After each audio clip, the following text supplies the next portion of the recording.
Chers auditrices, chers auditeurs, très content de vous retrouver pour un autre épisode du podcast Jamais assez. Cette semaine, je reçois Renaud Robert, aussi appelé Ren Rob sur les Instagram. Pourquoi je vous parle d'Instagram déjà d'entrée de jeu?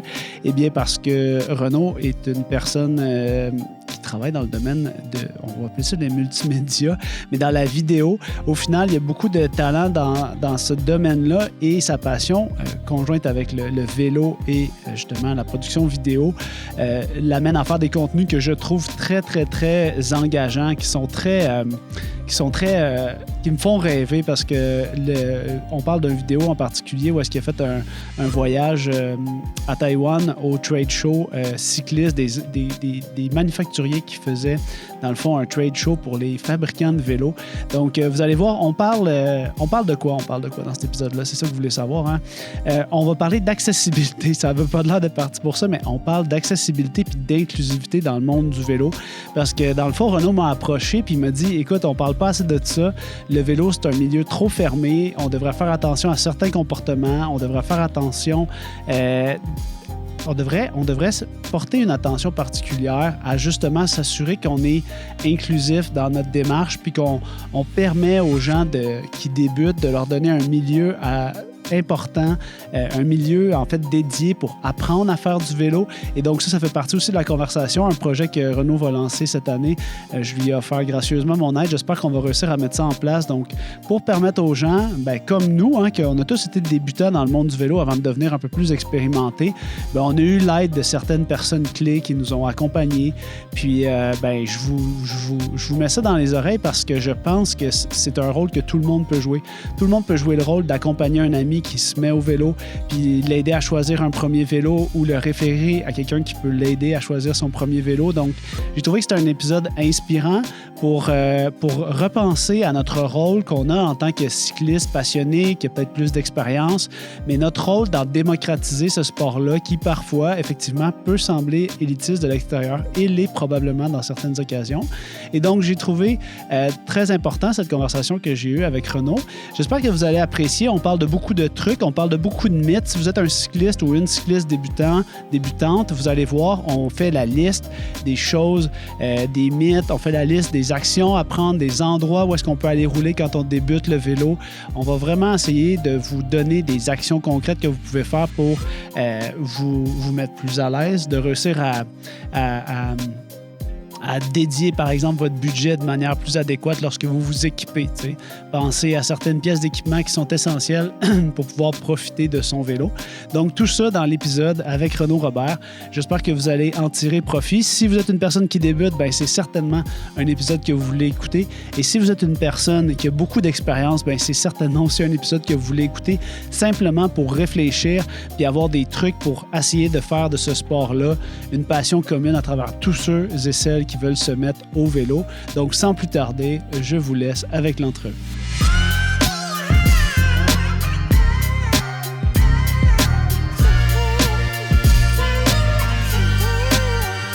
Renaud Robert, bienvenue. Ren Rob, yes. Sur les Instagram. Je dois dire que tes dernières vidéos sont très dynamiques. Non, mais c'est vrai. Le montage que tu fais, il est vraiment j'étais hook du début à la fin parce que je trouvais ça... ça me donnait le goût de voyager. On aura peut-être la chance de parler de ton dernier voyage, même si c'est pas le but principal de notre conversation en ce moment. Mais je trouve ça vraiment, vraiment cool. Je trouve ça accessible. Ouais, écoute, oui, je pense que le but, c'est de rendre le plaisir au vélo.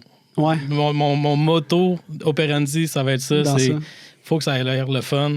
Puis après ça, on va aller trouver d'autres petites pépites à l'intérieur de cette vidéo-là. Le podcast, j'essaie toujours de commencer par, pour me l'être fait reprocher à juste titre, des fois, je ne présente pas bien mes invités. OK. Parce que, toi puis moi, c'est peut-être moins le cas, là, parce qu'on se connaît depuis moins longtemps, puis nos rencontres, c'est pas comme si on était des amis de longue date. Fait que dans ce contexte-là, je vais quand même profiter de la présentation pour te poser la question de quand les gens s'adressent à toi, qu'est-ce que tu dis que tu fais dans la vie? Oh, OK. Bonne question. À part du basic. À part du basic. On se doute que tu fais du basic. Ouais, ça, si je pourrais en faire plus, j'en ferais plus. Dans le fond, moi, je suis photographe. J'ai une boîte de production depuis 10 ans. On fait photo, vidéo. On est principalement dans le sport et dans le mouvement. OK.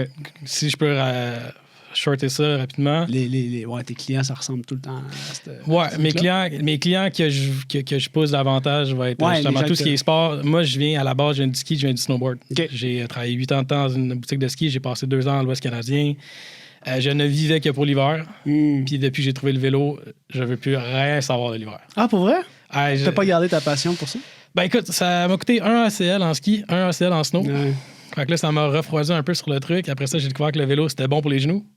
Puis on dirait que le vortex complet du vélo, l'accessibilité au sport versus le ski. Te rendre à la montagne, tout ça, c'est ça que tu veux dire? Oui, puis le commitment à toutes les années de ça te prend une passe, ça te prend un horaire. Après ça, tu travailles 9 à 5. Puis skier, excusez Saint-Bruno, mais skier Saint-Bruno, c'est pas aussi hot que ça l'était quand t'étais jeune. Fait que là, ouais, parce que t'as vu d'autres choses, c'est ça le problème. J'ai vu d'autres choses. Je fais moins de sauts de parc et de trucs. Ouais. Fait qu'en gros, tu sais, aller à Bromont, mettons, un soir de semaine, à partir de 6 h jusqu'à 7 h, t'arrives là-bas, tu fais 1 heure, 2 heures de ski, tu reviens. C'est beaucoup, beaucoup de troubles versus le vélo, qui est pas. qui est beaucoup. Tu sors de chez vous et t'as du plaisir. Fait que long story short, je suis parti du ski, du snow, puis là, j'ai transitionné en vélo. Puis en ce moment, ce que je me suis dit à 33 ans, c'est pourquoi pas joindre les deux encore à un autre niveau. T'sais, le vélo m'absorbe tellement, ça m'a complètement vortexé. Puis j'ai déjà un gros background en photo, en vidéo. Fait que pourquoi pas joindre les deux? T'sais, pourquoi pas faire partager ça à encore plus de monde? Mais là, pour l'instant, est-ce que c'est une source de revenus? Ou tu essaies d'en faire une source de revenus? C'est comment tu vois ça en ce moment? En ce moment, c'est non, mais comme ça, tu peux aller chercher des contrats. Là. Oui. On est en 2025, puis là, tu vas te payer des contrats. Là. 2024, ça a déjà marché, en fait, ça. Continue. OK.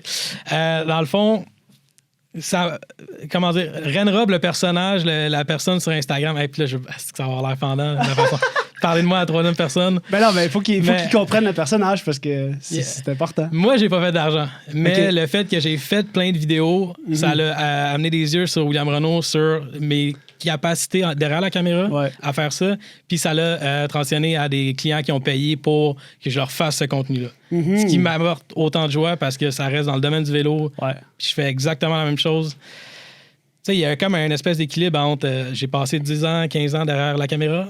J'aime quand même ça être à l'avant. Je suis quand même un personnage qui est assez bubbly puis qui aime ça être funny. Faire un show, hein? Faire un show. Mais ça me fait plaisir d'être en arrière encore, tu sais. D'essayer de mixer ça un peu. Si je peux faire un peu les deux, je pense que ça va me garder un sur terre. Ça va me permettre de peaufiner mes talents puis de devenir encore meilleur en vidéo, en photo puis de continuer ma carrière. Ce serait quoi ton projet genre de rêve? C'est sûr que le voyage, de mixer les deux, je te mentirais pas que Charlotte TV5, mais de partir, aller faire un trip, découvrir le monde à d'autres vélos, sur mon vélo avec un ami, 2 amis, puis vraiment faire expérimenter aux gens c'est quoi un trip de vélo, que ça soit autant en bikepacking un peu self-supported, seul, ou tu sais, Vélo Québec qui fait des merveilleux trips à toutes les années dans plein de parties du monde. Ben, ils ont peut-être besoin d'une fenêtre. Une stratégie numérique. Parce que je me dis, à un certain point, le monde en bas de 60 ans, ils vont vouloir faire ces voyages-là. Oui, exact. C'est juste toi, dans le sens qu'en ce moment, t'es comme, je veux un voyage d'immersion, mais c'est pas non plus, tu lis pas des revues pour t'immerser. Ben, c'est ça. C'est quoi les médiums qui vont venir me chercher pour me vendre ce voyage-là? Fait que je pense qu'il y a moyen, à travers des gens comme moi, puis il y en a plein d'autres au Québec qui font la même chose, de pouvoir faire la promotion de ces trips-là. À plus petite échelle, ça peut être un trip à Rimouski. Ça peut être 100%, dans le sens que l'aventure n'a pas besoin d'être à l'autre bout du monde. Elle peut être à partir d'ici jusqu'à Rimouski. Puis c'est ça. Fait que, je dirais, à long terme, je pense de pouvoir animer quelque chose qui mettrait le vélo à l'avant, le plaisir, comment... Parce que pour moi, faire du vélo seul, c'est pas aussi plaisant que faire du vélo à la gang. Fait que oui, tu peux parler de plein de monuments, d'endroits emblématiques, de belles routes, mais il faut aussi que tu me fasses ressentir le trip. Exact. Ben, en tout cas, là, j'ai 2 questions qui me viennent en lien avec ça. La première, c'est de savoir un peu comment... Ça fait combien de temps? Là? Parce que là, tu nous as bien parlé que, dans le fond, tu t'étais blessé puis tu t'es rentré dans le vélo un peu on pourrait-tu dire par défaut ou par la bande, là. Puis après ça, moi, je veux savoir, c'est Vietnam, hein, que t'es allé dans le dernier voyage? Taïwan? Taïwan. Man, c'est ça. Non, mais c'est parce que cette vidéo-là, moi, en tout cas, j'ai trouvé vraiment cool, ton résumé, là. Moi, en tout cas, c'est ça que j'ai ressenti dans la vidéo, là, le dynamisme de genre, il y a eu de la bouffe de rue, il y a eu genre des rencontres, il y a eu... ça m'a fait voyager. Je sais pas c'était combien de temps ta petite vidéo, genre 1 minute. Ouais, ça c'était... Genre, t'avais pacté... Tu sais, on est rendu capable de quand même déchiffrer... Ben, tu sais, pour la personne qui le regarde, toi, t'as condensé beaucoup de choses, mais on dirait que moi, je les ai toutes saisies, ces choses-là. Tu sais, c'est pas... Même si ça a l'air d'une vidéo qui est très intense, il me semble que, tu sais, les scènes que t'as choisies, puis le dynamisme du montage, ça m'a fait autant dans la forme que dans le choix des plans, tu sais, dans le fond, puis dans le fond, dans le sens que j'ai tout ressenti le trip. Quasiment. Okay. Fait que, en tout cas, moi, j'ai trouvé ça vraiment hâte. Moi, je suis peut-être un futur client, finalement. On sait pas. Non, mais ce genre de feeling-là que tu as en écoutant une vidéo qui te donne juste le goût de partir en voyage, je pense que c'est vraiment bien fait, là, c'est bien exécuté. Ben merci. Écoute, je prendrai pas tous les crédits. J'ai un ami qui est monteur professionnel. Puis c'est lui, que ça, la vidéo de Bixi sur le Mont-Royal qu'on a fait en collaboration justement avec Bixi. Gravelusa aussi, dans le sens... Avec cette personne-là, Paul, qui est mon ami monteur, il m'amène tout le temps à pousser la note. Parce que, tu sais, mettons, Taïwan, on l'a commencé avec un résumé pacté d'action. Taïwan, étais-tu là avec toi? Non. OK, fait qu'il est pas là avec toi. Toi, tu débriefes, genre... Moi, je déroche un peu le matériel. On s'assoit à son dérocher, bureau. Tu peux peut-être expliquer qu'est-ce que ça veut dire? Dérocher, dans le fond, je passe la quantité de matériel au complet que j'ai filmé. J'enlève tout ce qui est vraiment n'importe quoi qui fera jamais une cote.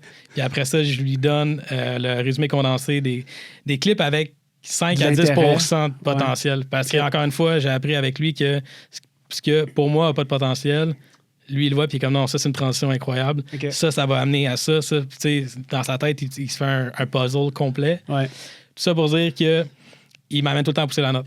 Fait que, tu sais, Taïwan, c'est lui qui m'a dit d'aller rembarque sur ton bike, puis viens m'expliquer qu'est-ce que tu allé faire là-bas. Parce que moi, je vois plein d'images en ce moment, je comprends pas nécessairement pourquoi tu es allé là.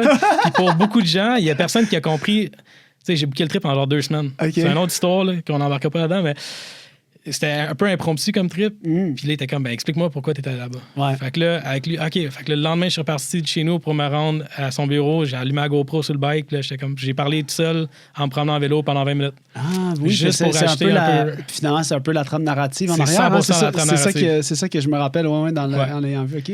Fait que c'est des trucs comme ça. Bixi, c'était comme, OK, on retourne là-bas, il me faut une shot de drone parce qu'il me faut un establisher de c'est quoi la climb que les gars vont faire avec un Bixi. On a plein d'autres angles, mais on voit pas la totalité. OK, parfait. Il nous faudrait un voice-over. En tout cas, travail d'équipe. Ouais. Ça revient un peu au même truc. Des amis, travail d'équipe. Ouais. C'est 3 jours à se pisser dessus dans le lab de montage, mais c'est ça. Ben, c'est comme t'entraîner pour un événement. C'est genre que le travail, le fun, il est dans ces journées-là de montage parce qu'au final, le résultat, ben, t'espères qu'il va être bien reçu, mais le trip, c'est d'essayer de... Puis tu sais, exact. Parce que il faut que tu aimes le processus, exactement comme tu dis. Parce qu'il y a 3 jours de montage pour 60 secondes, c'est pas tout le monde qui verrait ça comme une partie de plaisir. Non, effectivement. Chers auditrices, chers auditeurs, je vous interromps, je suis désolé. C'est important de savoir que la majorité des gens qui écoutent le podcast, vous êtes déjà plus de 100 000 à avoir téléchargé un podcast Jamais assez, ne sont pas abonnés. Donc, si vous voulez être certain de nous retrouver la semaine prochaine, en 2025, on sort un podcast par semaine. Assurez-vous de vous abonner sur vos plateformes d'écoute afin qu'on puisse se retrouver dans une semaine. C'est pas plus long que ça. Je vous laisse de retour à l'épisode. Renaud, c'est bien établi comme personnage. Je pense que c'est excellent. Moi, j'aimerais ça qu'on parte. On s'était donné des objectifs, toi puis moi. C'était vraiment de parler d'accessibilité. Comment faire pour que plus de gens aient le goût de s'initier puis qu'ils ne soient pas intimidés par le monde du vélo qui peut parfois paraître cloisonné ou un petit peu élitiste ou exclusif. Fait qu'on s'est dit, faut qu'on éduque les gens, faut qu'on les inspire, faut qu'on leur donne des outils pour qu'ils puissent... aller de l'avant, faire une première group ride, aller au club Espresso Bar, aller dans des endroits, puis des rides du Messorem, tout ça, puis comprendre, bon, où est-ce que je commence, qu'est-ce qui est judicieux de faire comme premier événement, pour que j'aie du plaisir, aussi un peu de défi, puis que je m'intègre à un bon niveau, au bon groupe, par exemple, à la bonne vitesse, pas surestimé pour que justement j'aie l'impression de ne pas être à ma place. Fait que la première chose que moi j'aimerais connaître, c'est un petit peu ton parcours quand tu es arrivé, puis tu t'es pété les LCA, tout ça. Bon, après les deux LCA pétés un après l'autre, probablement tu t'es tourné, tu t'es mis vers le bike. Puis ça, c'était en quelle année? Écoute, j'ai commencé le bike avant mon deuxième LCA. Ça doit faire probablement 2016-2017. Okay. Classique Fixed Gear. Là, okay. on commence en mode... Les LCA, ils devaient pas être contents. Moi, j'avais un frein. Parce que j'ai jamais été capable de barrer. Bravo Une à tous chance ceux qui parce sont que capables. si t'avais barré, t'aurais repété tes LCA. Mon genou aurait débarré. Ouais, c'est ça. Fait écoute, le classique. Je commence en Fixed Gear. C'était quoi ton fixe? J'ai acheté un Aventon. Ouais. Second hand d'un gars qui était assez calé, m'a donné des chaussures, des clips. Tu sais, beau build. OK, Fixed Gear, mais avec clippé, là. Ouais. Okay, non. Comme... Moi, je les ai enlevés. De facto, j'étais comme pas besoin de ça. J'étais comme si dans 20 tasses pour commencer. C'est sûr, je me tuais. Non, mais les souliers ont resté là, puis ça l'a l'idée à... ça a déboulé à plein d'affaires. Okay. Parce que tu pars en vélo, t'as du fun, tu t'en vas sur le circuit. Début de saison. OK, c'est cool. Je peux aller plus vite. Comment je peux aller plus vite? En ayant des vitesses. En ayant des vitesses, je suis pas rendu encore dans mon thinking. Je me dis, OK, clipper, ça a l'air que tu peux t'élever, tu peux tirer, tu peux avoir un peu plus de torque. Parfait. Là, demain, tu te dis, je suis pas tant confortable. Tu sais, peut-être les cuissards que tu as dit à ta blonde que tu mettrais jamais de ta vie, tu vas t'habiller comme un pogo. Finalement, les cuissards sont quand même intéressants. Là, tu mets les pogos, c'est bon aussi. Les pogos, c'est excellent. Les pogos, c'est excellent. Désolé, je l'ai pas la controverse contre les pogos. Fait que cuissard, finalement, tu te dis, ben là, j'ai plus de place pour mettre mon cellulaire. Ah, mais les gars, ils ont des shirts avec des poches. C'est pas super, ça, pareil. Fait que finalement, en un mois, t'es rendu spandex la tête aux pieds, puis là, tu comprends exactement c'est quoi le buzz à propos de ça. Ouais. Puis là, après ça, tu fais, là, il manque des vitesses. Là, faire le pont, j'habite à Rive-Sud, je fais mon quotidien à Montréal, le pont, il me fait quand même suer. Ouais. OK, des vitesses. J'étais allé chercher un road bike, un Argon, Radeon, Alu. OK. Avec 2-3 pucks dessus. Là. C'est de l'alu, c'est correct. C'est de l'alu, c'est ça. Fait que ça, puis là, après ça, 2018, ça a été débarque au bike shop. C'est-tu le Krypton, ça? C'était quoi? Non, 2018, ça a été un Cervélo R3. Ah, quand même. Ouais. Un bon choix. Rim brake, Ultegra. En gros, dans le temps, ça existait encore les wholesale. Fait qu'il y avait un rabais. Mon rabais, je pense, m'a coûté 3000. Wow. Les roues étaient très ordinaires, mais pour le reste du vélo, c'était excellent. Puis, fait que là, ça a commencé. Le vélo va commencer à être part de ma vie constante. Puis là, progressivement, ton gravel bike est arrivé quand là-dedans? Gravel bike est arrivé en 2020. Ah ouais, pandémie? Non, excuse, 2021. OK. 2021. J'étais tout bonnement chez un ami à Bromont, puis moi, je suis un très bon abonné de Marketplace. OK. Dans mes temps libres, je peux perdre énormément de temps à magasiner des affaires que j'ai pas besoin. Je pense que t'es pas tout seul, c'est une maladie que plusieurs partagent. C'est quand même une addiction. Je pense que c'est une curve que tu penses que tu peux aller là une fois puis t'en sortir, impossible. Ouais. Puis là, j'étais à Bromont, puis tu sais, je mets tout le temps mon cercle de recherche à l'endroit où t'es. Puis là, bam, il y avait un vélo, tu sais, pas des prix de Montréal pour de quoi qui était vraiment bon. Ouais. Fait que là, ça a tombé vélo en alu, puis j'étais comme ça me dérange pas, je connais les... Je suis quand même... j'aime ça, la tech, fait que je savais exactement les gears que je voulais et tout. Puis fait que 2021, gravel bike, puis là, ça t'ouvre un autre monde complètement différent, qui est un peu... Tu dirais-tu un monde d'aventure? Un monde d'aventure... Je pourrais pas appeler ça des aventures encore. Parce que ça reste des... Mais c'est quoi qui a changé dans ta tête, dans ta perception? Tu roules seul. Tu roules 4 heures, tu croises 2 autos. Ouais. T'es en plein milieu de la route parce que c'est un rang. Ouais, t'es à Bromont. T'as des paysages. Ouais. Puis, de un, la qualité de la route que tu roules importe un peu moins. Mm-hmm. Puis, justement, t'as ce monde-là où, naturellement, t'arrêtes de regarder ton odomètre.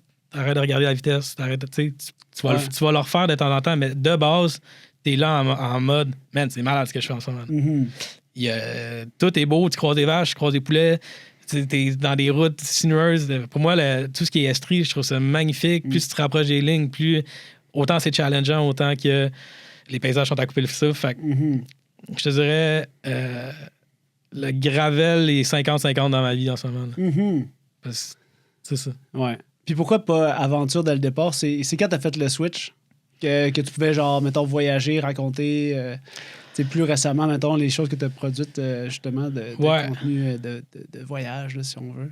Ben, tu sais, le contenu de voyage, faut être fair que j'en ai pas énormément. Là. J'ai fait un trip à Taïwan, puis ça, c'était... Tu es déjà allé là tout de suite? Moi, je suis pas allé là. Non, mais j'ai voyagé avec trop. Veux-tu que j'aille là? Oui, vas-y, va à Taïwan. Grosso modo, Taïwan, c'est parce que j'ai un ami qui a habité là pendant 5 ans, puis qui était comme, il y a quand même un bon marché photo, vidéo à développer là-bas, parce que, grosso modo, il y a beaucoup des compagnies nord-américaines qui font tous leurs trucs à Taïwan. Ouais. Ben, les sièges sociaux nord-américains, mais tout est fait à Taïwan. Ouais. Puis moi, j'ai ridé un an temps un bike chinois, puis j'ai capoté en termes de ça va aussi bien. Il y a beaucoup... Après ça, tu as plein de petites annexes qui sont peut-être pas aussi hot à d'autres places, mais fait qu'en gros, je voulais amener le marché asiatique en Amérique du Nord. Puis pour faire ça, à mon avis, si tu es une compagnie qui est en vogue en Asie, tu peux pas simplement avoir des personnes asiatiques dans des contextes asiatiques pour pouvoir parler à une clientèle européenne et nord-américaine. C'est pas une question... C'est juste une question de le mettre en contexte. Tu veux le voir, le vélo dans les Alpes, tu veux le voir, le vélo dans les Rocheuses, tu veux le voir avec des sapins, plus qu'il y a des palmiers ou des paysages exotiques. Fait que mon pitch un peu là-bas, c'était... Ben, prenons vos produits, amenez-les en Amérique du Nord. Moi, j'ai un talent pour faire de la création de contenu. Je peux être en avant, je peux être derrière la caméra, je peux faire du visuel, photo. J'ai un bassin d'amis qui peuvent rider vos produits, que moi, je peux filmer. Fait qu'on peut vous faire la promotion pas à faible coût, mais... Abordable, mettons. Sans que ça soit une équipe de 25 autour puis que vous ayez une agence qui va vous coûter 300$ par année pour faire ça. Ouais, exact. OK, fait que t'allais démarcher du monde. Ouais, parce que dans le fond, la première semaine de ce trip-là, c'était un trade show qui est comme les manufactures. Fait que même pas les brands, mais les manufactures de produits raw qui sont là puis qui pitchent à des compagnies comme Specialized Trek de Vinci. Voici ce qu'on est capable de faire. Voici ce qu'on est capable de produire dans notre usine. C'est quoi vos demandes pour l'année prochaine? Est-ce que c'est réalisable? On a des nouveaux produits, on a des nouveaux edge. Fait que ça, c'était ma première semaine. Puis, tant qu'à être là... C'est trippant en Christ. C'est quand même trippant. Je vais y aller avec toi l'année prochaine. C'est malade pour vrai. C'est trippant. Mais c'est aussi un peu déroutant parce que la barrière linguistique avec des langages orientaux, excuse. En tout cas, avec le mandarin, ça se le passe chinois. En anglais? Ou genre, oui, mais très cassé. T'as pas toute l'information que tu sens que tu devrais obtenir ou que tu as besoin pour prendre ta décision. Là. 100%. Ouais, c'est puis ça. T'as une personne qui va être un peu le porte-parole, qui va être le gars de PR. Ouais. Mais pour chaque question que tu poses, il y a 4 minutes de conversation en arrière que tu as compris absolument sweet fuck all. Mais ton contact là-bas, je le connais. C'est qui? Ben, c'est celui qui ride les Dragon. Exact, c'est Christian. OK. Mais lui, ça fait longtemps qu'il est là. Lui, ça fait longtemps qu'il est là. Mais là, en ce moment, il est en Europe. Mais là, il doit bien parler, il doit bien se débrouiller. Zéro une barre. Zéro une barre. OK. Ben, il ride bien son bike, fait que ça comble peut-être les lacunes linguistiques. Puis, ouais, exact. Puis, tu sais, avec le monde avec qui il travaille, ils parlent tous un peu anglais. Il m'a présenté plein de gens qui parlent super bien anglais, puis avec qui j'ai eu des expériences vraiment, vraiment excellentes.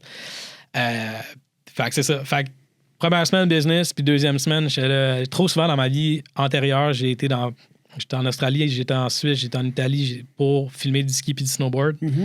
J'étais là uniquement pour travailler, puis je finissais ma job, puis je repartais à Longueuil en me disant ça va recommencer dans ma vie, ça va recommencer. Puis à un moment donné, j'ai fait ça recommencera peut-être pas. T'es allé 2 fois en Australie payé, là. T'as pas pris 4 jours off pour genre aller découvrir l'Australie. T'étais un peu un cave. Mais ça, c'est des erreurs de jeunesse, puis tu penses que ça va te réarriver constamment. Ouais. Fait que, tant qu'à être à Taïwan, à l'autre bout du monde, je me suis dit, je vais prendre une semaine, je vais aller rider, puis je vais essayer de m'imprégner un peu de la culture, puis voir le pays. Ça. Nice. OK. Fair enough, mais ça me donne le goût d'aller... je vais écrire à Christian aussi. Ouais, écoute, lâcher un texte, on va se faire un bundle, group trip. Excellent. Bon, fait que ça me donne un bon portrait de l'histoire. C'est vraiment cool, je pense, d'être passé de pas faire de bike à être rendu quasiment dans l'industrie. Non, mais c'est vrai, tu sais, dans le sens que moi, c'est sûr que mon rêve de petit cul, c'est encore d'être les mains dans l'industrie, on dirait, puis de d'avoir... tu sais, moi, je dis souvent qu'ici, à la clinique Physio-Vélo, mon but, c'est d'avoir un impact dans le monde du vélo. Tu sais, genre... Puis au niveau des cyclistes, là, en fait, là, au niveau, tu sais, je veux que les gens soient plus confortables, je veux qu'il y ait des meilleurs produits, je veux qu'ils soient mieux éduqués, je veux juste qu'il y ait plus de fun. Tu sais, je veux que, mettons, on ait un impact à ce niveau-là. Fait que, tu sais, ça se fait de plein de manières, mais d'être plugué sur l'industrie, c'est hot aussi parce que si t'es capable de faire un petit changement pour que tout le monde soit mieux puis que les tiges de sel ils arrêtent d'être fucking avec plein de setbacks en arrière puis que tout le monde va être mieux sur des bikes small avec des tiges de sel 0 offset, tu te dis, Colin, c'est un pas dans la bonne direction pour tout le monde qui ont des 52 cm et moins. Tu sais, mettons des affaires de bike fit, que genre, tu te dis, crime, pourquoi les ingénieurs ils ont pas genre une chart de genre des choses minimalement à faire pour que tes bikes soient bien ajustables au niveau du fit. Nous autres, on pense tout le temps à ça, on fait ça depuis 10 ans. Clairement. Fait que, mais tu sais, ton trip, moi je trouve que c'est la même chose, c'est que dans le fond, tu vas avoir un impact sur le monde du vélo pour démarcher des produits qui sont cool. Là, mais... Ben oui, exact. Tu sais, je pense que le but commun, c'est que plus le monde font du vélo, plus la planète est vélo. On pense que c'est ça le but. C'est notre comment on dit ça, notre mythe fondateur. Exact. Le vélo va sauver le monde. Je suis d'accord, ouais, ben c'est pour le meilleur et pour le pire. Ouais, c'est ça, exact. Puis là, ben, dans notre plan de match, la première chose, c'est de déconstruire les mythes. Right. Fait que la liste des mythes qu'on a sortis, il y en a plusieurs. Je vais peut-être en nommer quelques-uns pour que les gens sachent, là, quand même, là, après 18 minutes dans l'épisode, il faut quand même qu'on en parle. Les coûts d'entrée. Bon, fait qu'on va parler que des fois, on a l'impression qu'il faut vraiment avoir du matériel haut de gamme pour avoir le droit d'avoir une expérience cycliste enivrante, mettons. Ouais. On va parler de l'apparence, les vêtements. Cette espèce des fois de club select-là, de vêtements vraiment dispendieux pour s'identifier à un groupe. Là. C'est pas anodin à la culture de la mode, là, peut-être. Là. 100%. Okay. 100%. Il faut être en super forme pour commencer à faire du vélo. Genre, mettons, es-tu vraiment obligé d'être en performance pour faire du bike? Les group rides, donc les sorties de groupe, dans quel contexte est-ce qu'on peut se permettre, quand on est débutant, de se joindre à un groupe? J'ai vraiment aimé, des fois on dit les gens, là, mais on fait partie de ces gens-là qui peuvent donner une impression au sport qui est non inclusive. Puis moi, j'ai beaucoup retenu les lunettes menaçantes. Tu m'as laissé un vocal, puis dedans, t'as écrit. Le problème, c'est peut-être notre kit avec les lunettes menaçantes. C'est vrai que les lunettes de vélo, je pense que les designers se font un malin plaisir à rendre ça le plus... comment qu'on dirait ça? Le plus, intimidante. Intimidant ou le plus aérospatial. Là, comme, parce qu'ils savent que ça joue sur une corde très cartésienne de la performance. Comme si ces lunettes-là me donnent le goût d'aller vite, je vais aller plus vite. 100%. C'est quand même un couteau à deux tranchants. C'est lunettes-là qui est parfait. Puis finalement, ben, le truc le plus drôle, je te l'ai écrit, là, c'est que tu dis, ben, faut que tu sois prête au fait que ça va affecter ton mode de vie. Donc oui, tu sais, le vélo, c'est un sport qui est énergivore en temps. Ouais. Fait que ça prend beaucoup de temps. Fait qu'on va commencer par l'enjeu du coût. Le coût. Important que le coût. Tu sais, je pense que moi, je commencerais vraiment par ton histoire tantôt que tu as racontée par rapport à ta propre transition vers des vélos moins chers à plus chers. Tu sais, je pense que à la base, c'est marketplace puis donner les bonnes priorités. Ouais. Fait que toi, ton budget, là, si tu disais à un néophyte, tu veux commencer le bike, voici un budget qui est suffisant, puis voici aussi où est-ce que je l'accorderais de ton budget. T'sais, un cuissard, ça fait partie peut-être de ça. Oui, tu vois, le cuissard, je ne l'avais pas mis dans un budget initial, mais effectivement, je pense que ça revient exactement à ce que Physio Vélo fait. Dans le sens, si tu n'es pas bien sur un bike, tu ne le raideras pas. Right? Mm-hmm. Tu peux bien avoir un vélo à 25 000. Si tu n'as pas de plaisir à être physiquement sur le vélo, ça cancelle toute ton expérience. Ouais. Après ça, là, c'est sûr, je veux pas mettre des Andreas à dos parce que c'est quand même des bibles humaines sur le vélo. Mais Capitaine mécanique. Capitaine mécanique. Fait que, je vais quand même agree, mais je pense que première étape, c'est de savoir qu'est-ce que tu vas faire en vélo. Oui, définir ton besoin. Ouais. Tu sais, là, moi, ma copine, je lui ai acheté un gravel bike à la base, qui est un peu la mode 2024-2025 parce qu'on veut un vélo qui est versatile, polyvalent, qu'on veut faire des plus gros tailleurs, des plus petits tailleurs. Puis, c'est pas une nécessité. Dans le sens que moi, je l'ai amené faire une route de gravel. Elle n'a pas tant eu de fun. Ça va peut-être se développer dans le futur, mais principalement, on va se tenir sur la route. Ouais. Elle a un vélo qui va lui permettre de tout faire, fait qu'il n'y a pas de problème. Mais si on regarde cette optique-là, de base, tu peux aller chercher un vélo de route pour 800$. Surtout là, dans cette période de transition-là de l'industrie, où est-ce que tout s'en va vers l'électronique, tout s'en va vers le frein à disque. T'es pas obligé d'avoir des freins à disque puis de l'électronique pour commencer. C'est vraiment hot, mais le point, c'est que tu as des méga deals pour t'initier au vélo sur des bikes qui sont à freins urgentes, puis que, de toute façon, quand tu débutes le vélo, là, tu vas pas te mettre dans la boîte puis tu vas pas rouler sous la pluie. Là. Tu vas commencer par rouler quand il fait beau, commencer à avoir du plaisir, puis quand tu vas devenir intense, ben là, peut-être que tu vas réallouer du budget à quelque chose de plus à jour, genre des freins à disque puis tout, tu sais. Mais moi, je rassure les gens, là, moi, j'ai aucun vélo avec freins à disque en ce moment, puis c'est sûr que je fais pas en ce moment 5000 km par été, là, j'en fais très, très peu à cause de mes enfants, mais il reste que quand je sors, ben, tu sais, moi, je veux dire, maintenant, j'ai plus d'objectifs de performance. Fait que quand je sors, c'est parce qu'il fait beau. Puis si je recommence à faire des événements, mettons, un peu plus d'ampleur, peut-être dans 5, 6, 7 ans, ben, tu sais, je vais m'équiper avec un vélo qui répond à ce besoin-là. Mais pour l'instant, ce besoin-là, il n'existe pas. Puis j'ai beaucoup de plaisir pour les fois que j'utilise mon vélo dans un contexte. Fait que il faut comme rassurer les gens parce que s'ils se pointent sur Internet ou en boutique, des fois, ils vont se faire recommander ce qui est, mettons, rendu la base. Mais la base, c'est la base que l'industrie peut te vendre. Fait que oui, effectivement, eux, ils n'ont plus de vélos freins surchantes en stock. Mais ce vélo-là, il fait un job. On n'est pas dans les Alpes, c'est ben, c'est ça. Puis, tu sais, ça parle pas aux... On a tous des amis qui commencent un sport puis qui s'équipent au max. Ouais. Tu comprends? Puis c'est bien correct. Dans le sens, si ta personne est comme ça, c'est pas à toi qu'on parle. Dans le sens que... Non, on parle à la personne qui se dit « Je suis obligé de faire comme elle. Je suis obligé de faire comme elle pour m'initier. » Exact. Puis que ça a l'air le fun. Ah, mais ça coûte cher. Tu sais, dans ces genres de contextes-là, trouve-toi un Andreas, qui est justement un bon chum, qui connaît le vélo puis qui va te poser les bonnes questions, puis qui va... Excuse-moi, je suis un name drop Andreas. Mais tu sais, trouve-toi un ami qui aime...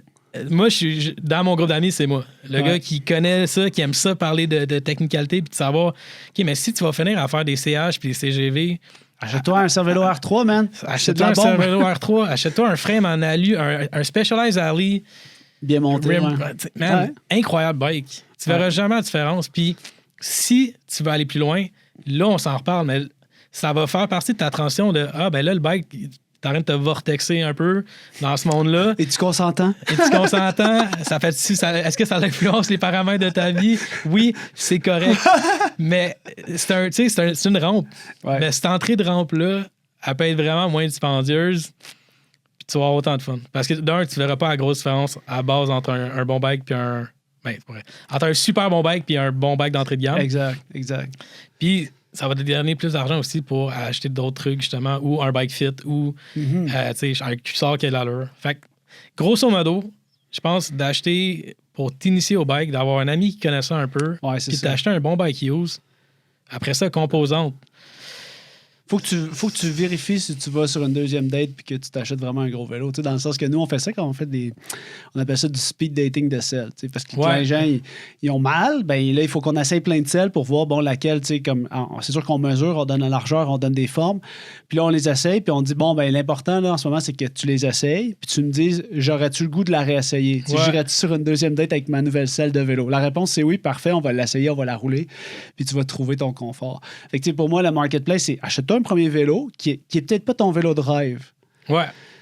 Mais assure-toi de tomber en amour, puis après ça, ton budget discrétionnaire va peut-être être réalloué vers le vélo, mais au final...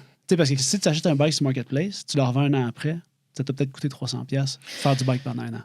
C'est vraiment nice. C'est parfait. C'est parfait. Là. Une fois que tu es dans le vortex, tu te rends compte de 300$ de faire du vélo pour un an, ça coûte... C'était un méchant deal. Moi, j'ai un vélo de ville, là, guidon moustache avec le porte-bébé puis le porte-bagage. Ce vélo-là m'a coûté 600$ en 2016.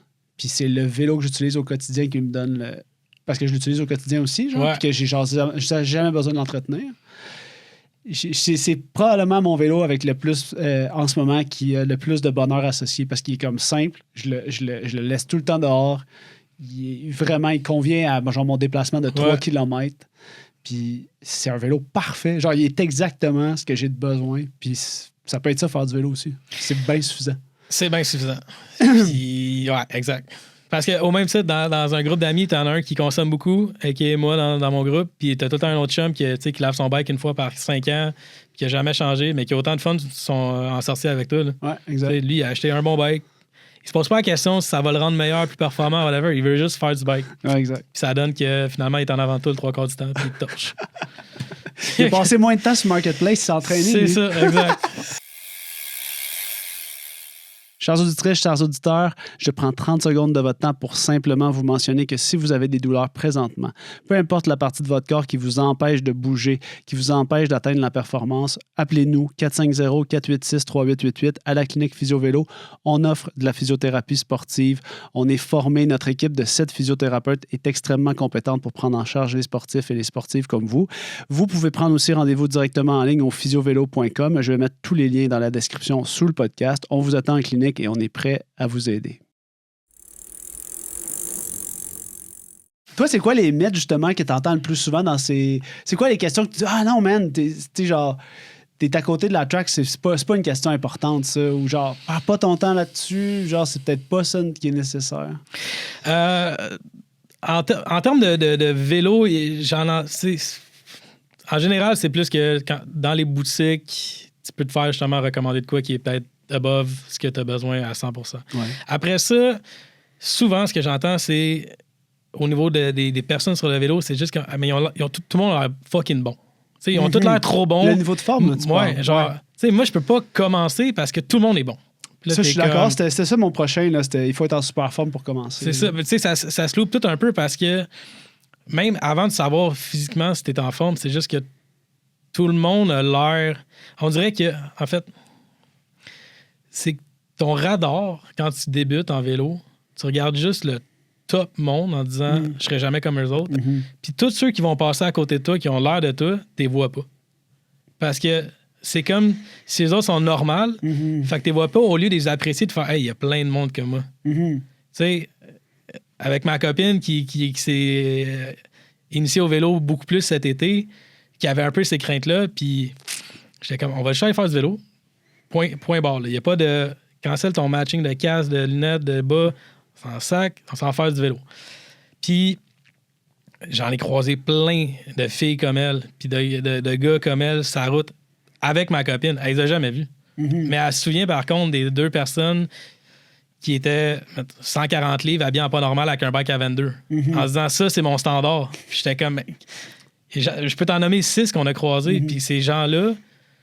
C'est comme, je trouve ça drôle parce que je pense qu'à plus elle va en faire, plus elle va apprendre à les repérer, puis juste à se sentir bien sur son vélo, à faire son propre cheminement. Ouais, faire son truc, ouais.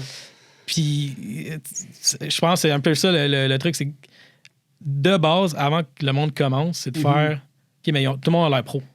Mais je trouve que ça revient à ton affaire de besoin. Parce que, tu sais, moi, je trouve que c'est un peu la même chose avec l'industrie automobile. Dans un sens, tu sais, l'auto qui répond à tes besoins, c'est pas nécessairement l'auto que tu as le goût d'avoir, mettons. Mais au final, tu sais, une voiture qui répond à tes besoins, ben ça va être parfait. Puis, même quand tu upgrades ton char, ben t'es quand même... Chris, tu roules quand même sur les mêmes routes, là. 100%. T'as quand même les mêmes feux rouges, fait qu'au final... C'était quand même 120, c'est 120. 120 peu importe dans une personne, une Ferrari. Le trafic, c'est du trafic. Il y a juste en vélo que tu peux l'éviter, tu sais. Fait que... non, mais c'est vrai. Ouais. Fait que je pense que c'est normal, là. Puis, tu sais, moi, je pense que... Moi, je dis souvent aux gens, c'est le fun d'avoir un vélo qui te donne envie de rouler. Que tu regardes puis tu as envie de rouler. Ouais, 100%. Fait que c'est comme de trouver la juste balance, mais c'est qu'il faut pas que tu sois déçu de ne pas avoir ça, parce que le plaisir, ben, il est déjà là si t'es sur ton bicycle, il faut comme tu le trouves. Ouais, clairement, dans le sens que c'est un peu le même parallèle qu'ils disent si t'as acheté une voiture puis tu te retournes pas à chaque fois que t'as parc et t'as pas acheté la bonne voiture en termes de genre, tu sais, elle vient pas... Ben, une voiture, c'est plus pratique qu'esthétique, mais en général, si t'es pour débourser un montant considérable d'argent, il faut que la voiture que t'as achetée, tu la trouves jolie.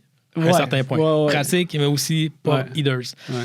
Parce que le même parallèle en bike, pour revenir à ce que tu dis, mon bike me outperform à 150%, dans le sens que je pense que pour 90% du monde, 100%. On va changer nos bikes pour l'émotion d'avoir un nouveau vélo parce qu'on a le goût d'en acheter un, mais je suis loin d'avoir maximisé le potentiel de mon vélo. Oui, puis je pense que c'est aussi de venir peut-être reconnaître que tu sais, moi, j'ai comme des sphères où est-ce que je sais que mes dépenses sont pas nécessairement rationnelles. T'sais. Ouais. Genre, mettons, le vélo puis le café. Bon, c'est des affaires où je fais des dépenses. Puis c'est des dépenses... Bon, je sais que ça arrive pas trop souvent, mais je sais que ça fait pas de sens par rapport à l'utilisation que j'en fais.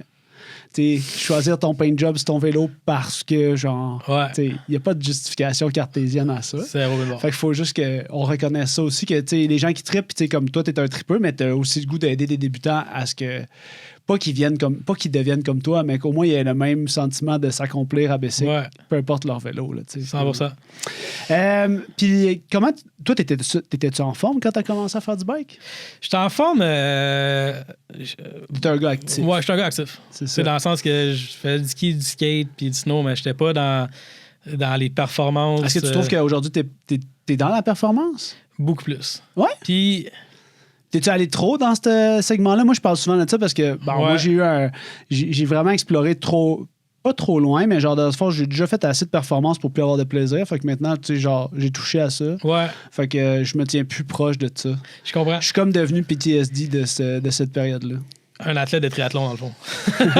Oui, mais triathlon, tu sais, à plus qu'un entraînement par jour, tu sais, c'est comme, tu peux le faire trop intense. C'est vraiment correct. Moi, j'ai trouvé que c'était un apprentissage très, très, très important. Parce que maintenant, quand je parle aux gens, je le vois des fois, les gens qui sont en train de toucher à cette limite-là. Ouais. Puis je suis comme, j'espère juste que tu vas pas t'épuiser puis rester là trop longtemps parce que, genre, le plaisir, il était juste un petit peu avant. Ouais, 100%. Non, c'est quelque chose qui me fait peur parce que, naturellement, je suis pas quelqu'un qui va aller là. Parce que je suis plaisir oriented en premier, dans le sens que si j'ai pas mon fun, je peux pas perdurer dans un sport, dans une activité. Il faut que je trouve un bonheur. Ouais. En partant, au même titre que faire un... C'est parce qu'il y a plein de bulles qui se connectent, mais tu sais, dans le sens que de faire un 50 kilos seul, juste parce que ça fait 4 jours que tu n'as pas biké ou ça fait 2 jours que tu n'as pas biké et tu ne sais plus quoi faire de ta peau, il faut que tu aies roulé. Ça, c'est comme viscéral. Mais de le faire tout seul, c'est beaucoup moins plaisant. Puis c'est pas une question de watts, c'est pas une question d'endurance, de heartbeat. Une question qu'être seul, je trouve ça plate. Faire la même run, aussi demandante ou plus demandante à 2, beaucoup plus plaisant, je trouve. Ouais. Parce qu'il y a un début d'interaction, puis il y a comme un mouvement d'équipe qui se fait.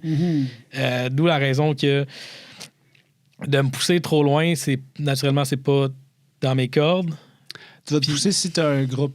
Dans le fond, pour toi, c'est un prétexte de rencontre sociale. 100%. Oui, c'est ça. Puis après ça, tu builds la performance si ça, c'est présent, mettons. Ben exact. Puis dans le sens, le bonheur est en haut de la pyramide.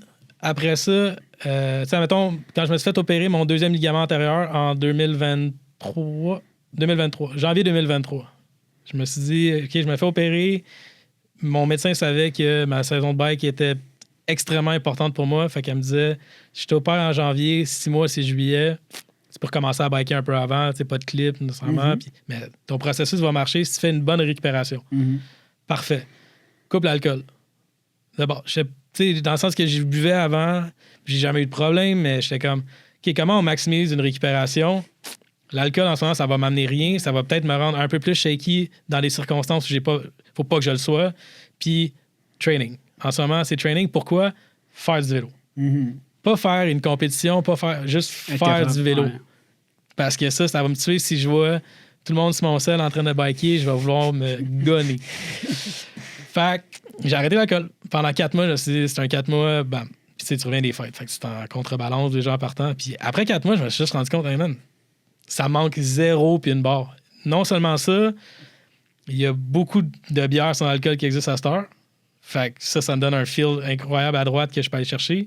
Puis, au lieu de me boire 2 IPA après chaque group ride, ben, le lendemain, je suis fresh. Ouais. Après ça affecte aussi un peu mon poids, je veux pas, parce que je gagne pas ces trucs-là. Fait que je me sens plus agile. Puis, j'ai pas l'impression de sacrifier aucun bonheur. Ça revient exactement à ça, dans le sens que... Puis, tu sais, j'en bois une bière de temps en temps, une fois par mois, tu sais, s'il y a une occasion, whatever. Mais c'est juste plus partie de mon corps. À la base, juste parce que j'ai tellement vu de bienfaits en bike que j'étais comme, man, ça fait 0 sens. Ouais, je veux pas compromettre ce projet-là. Je le compromets pour pas être sous. Tu sais, dans le sens, je bois une bière ou 2, ça donne un petit buzz, mais je fais le même social à cette heure, avec une sans alcool. Je rentre chez nous, je dors une Christie de bonne nuit, puis après ça, le lendemain, je suis fresh. Fait que je veux pas être contradictoire en termes d'accessibilité puis que ça prend un sacrifice, mais celui-là, pour moi, il faisait juste du sens en termes de ça brime 0 ma qualité de vie, mon bonheur. C'est pas une question de perfo à base. À quel moment c'est devenu... À quel moment ce bonheur-là, t'étais comme, OK, tu sais, c'est-tu après l'opération ou c'était genre... Tu sais, parce que c'est quand même un tournant de dire je priorise cette activité-là parce que, genre, mettons, c'est vraiment central à mon bien-être.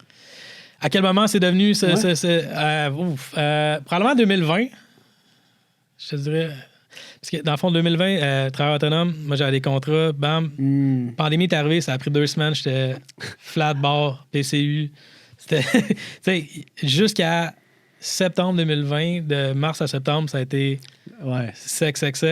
Puis, ben, c'est quoi que dans ce temps-là? Ben, la saison de bike commence. Fait que, tu sais, cet été-là, j'en ai clenché du millage. Pour passer à d'autres choses dans ta tête, là.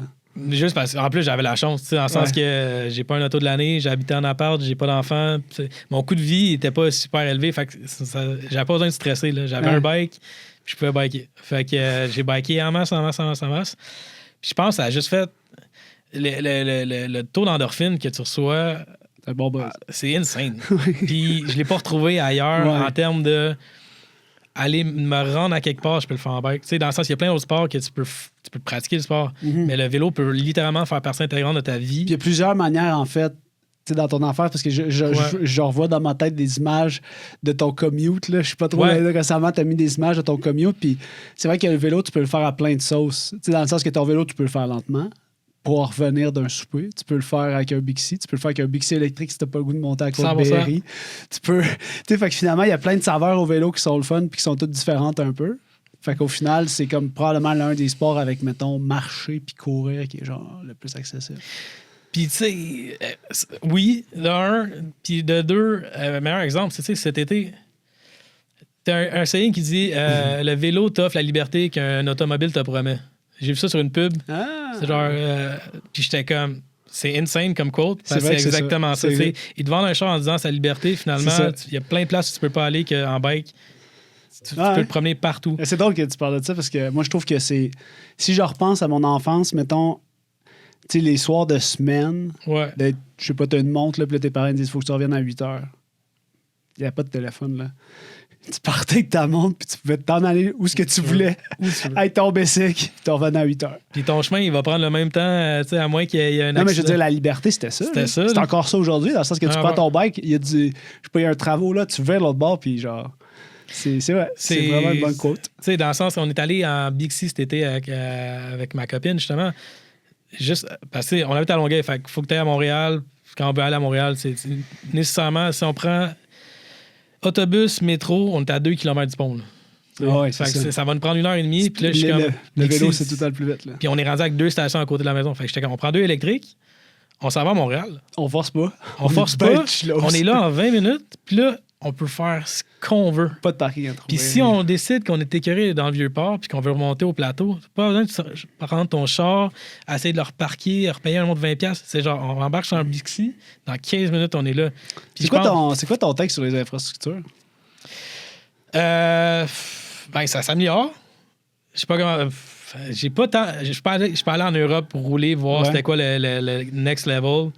Ouais, dans des pays... je te dirais, l'infrastructure, elle va s'améliorer graduellement, puis je pense que c'est important qu'on la priorise. Ouais.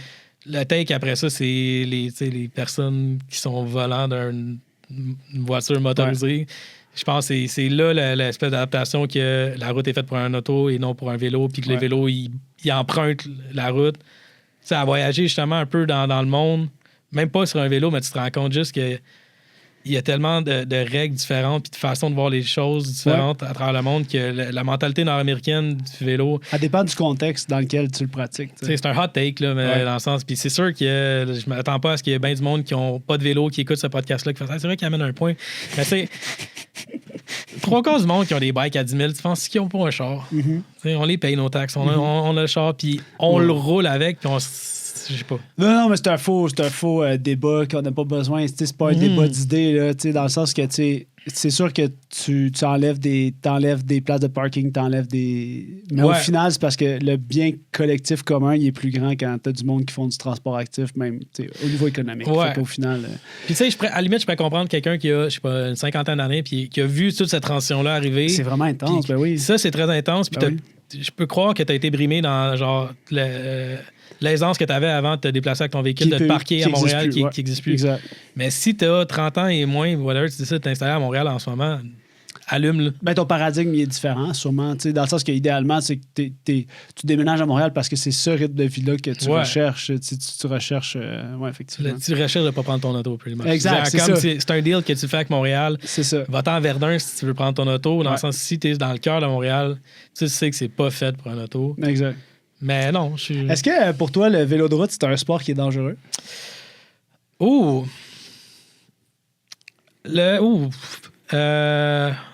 te dirais non. Non?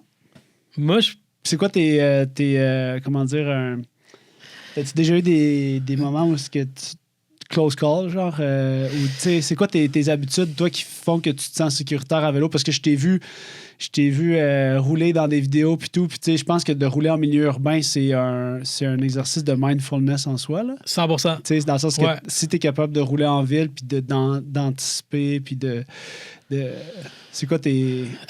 écoute, j'ai l'impression que...